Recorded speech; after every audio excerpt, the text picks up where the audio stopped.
agora a gente vai conhecer um pouquinho, né, os xaropes que nós temos e o que nós podemos fazer, tá? Então, você tem aí na imagem os xaropes simples e os isentos de açúcar, tá? Então, são os dois tipos que a gente consegue desenvolver dentro dessa forma farmacêutica xarope. Lembrando, né, que a forma farmacêutica xarope mesmo, ela é essa que tá aí, ó, xarope simples. É a base da sacarose, ponto final.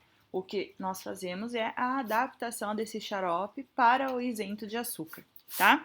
Então, xarope simples são formulações à base de água e açúcar, frequentemente a sacarose, que, além de oferecer o dulçor e a viscosidade adequadas, né, a essas formulações, também tem um preço acessível. Ah, então o custo dele é bom, legal. Então é uma forma farmacêutica que tem um custo-benefício muito bom, certo?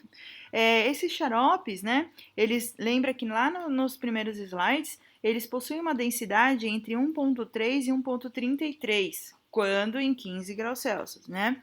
Então, quando numa temperatura mais fria. Então, a parte mais viscosa que você vai encontrar dele é nesse tanto de viscosidade, tá? O que significa, né, que a cada 100 ml de xarope pesa 130 a 133 gramas. É isso que quer dizer esse número. Então, eu estou falando para vocês que a densidade é de 1,3 a 1,33. Isso quer dizer que a cada 100 ml do xarope, ele tem que pesar entre 130 e 133 gramas, certo? O xarope simples, né, como o próprio nome faz referência, é o mais simples deles. Também é denominado como xarope base, tá? E ele é preparado por meio de dissolução de 85 gramas de sacarose em água purificada, tá? Na quantidade suficiente para 100 ml. Então, já tem aí a formulinha dele, é 85 gramas para 100 ml de xarope, né? Aí você completa com a água, ok? Nós podemos usar aí, né, o termo QSP, acho que vocês já ouviram falar, né, quantidade suficiente para, tá? Então, eu coloco lá 85 gramas da minha sacarose na água e completo isso para 100 ml, tá bom? O que eu tenho ali é o QSP, certo? Vamos lá. A maioria dos xaropes, né, tem uma proporção de sacarose que varia de 60% a 80% do total da formulação, que é uma quantidade que se aproxima à saturação, ou seja, quando não consigo mais dissolver nada, tá? Formando, né, uma solução que a gente chama de hipertônica, ou seja, uma solução que está já no estresse, no limite, naquele estresse da formulação que ela não vai conseguir segurar mais. Se eu colocar mais alguma coisa, vira corpo de fundo ou precipita, tá? Então eu estrago a minha solução inteira, tá bom? Essa grande concentração de sacarose não confere apenas o sabor adocicado e a viscosidade, mas também ela dá estabilidade para esse produto, né? Já que as soluções concentradas de açúcar são bastante resistentes à proliferação de micro-organismos. E isso acontece pelo fato de não ter muita água para proliferação. Então é bastante importante saber desse detalhe, porque a gente usando um xarope, né? Eu posso. Geralmente a gente abre o frasco o tempo inteiro e tal. Então a probabilidade de desenvolver uma contaminação por micro-organismos é baixa, porque eu não tenho muita água para os micro-organismos poderem se proliferar, ok? Né? E também o desencadeamento da desidratação, então eu não vou perder água, né? Não vai ter um problema de sedimentação de fármacos e nem nada, tá?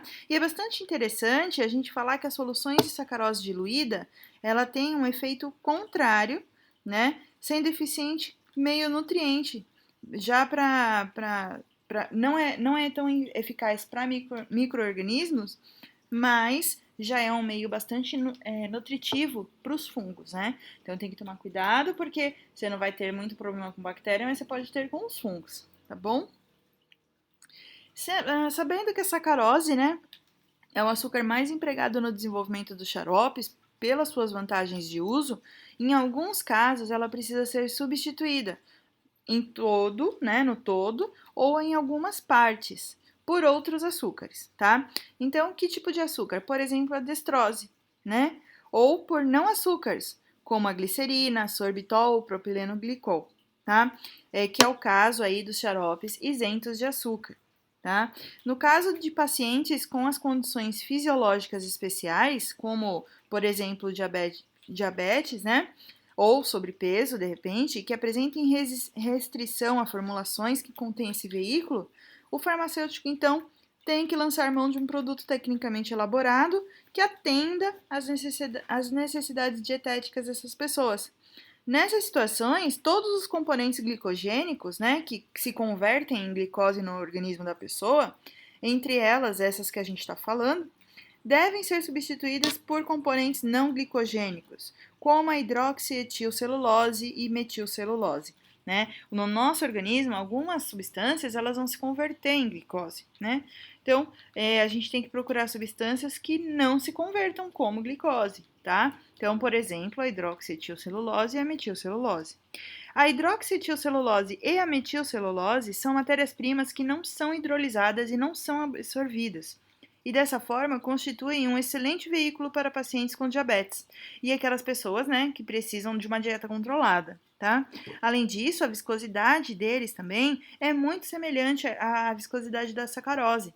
Então, né, esse emprego desses derivados associados à adição de um ou mais edulcorantes proporciona um produto final de excelente imitação do xarope base, né, que a gente fala aí, que nem parece que é para diabético, tá?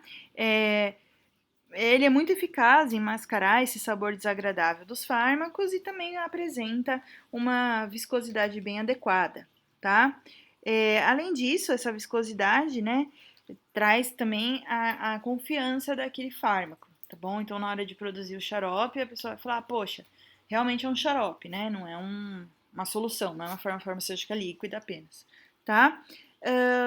De maneira geral, né, os xaropes podem apresentar alguns componentes além da água e do princípio ativo, claro, tá? Então, é isso aí que nós vamos começar a ver.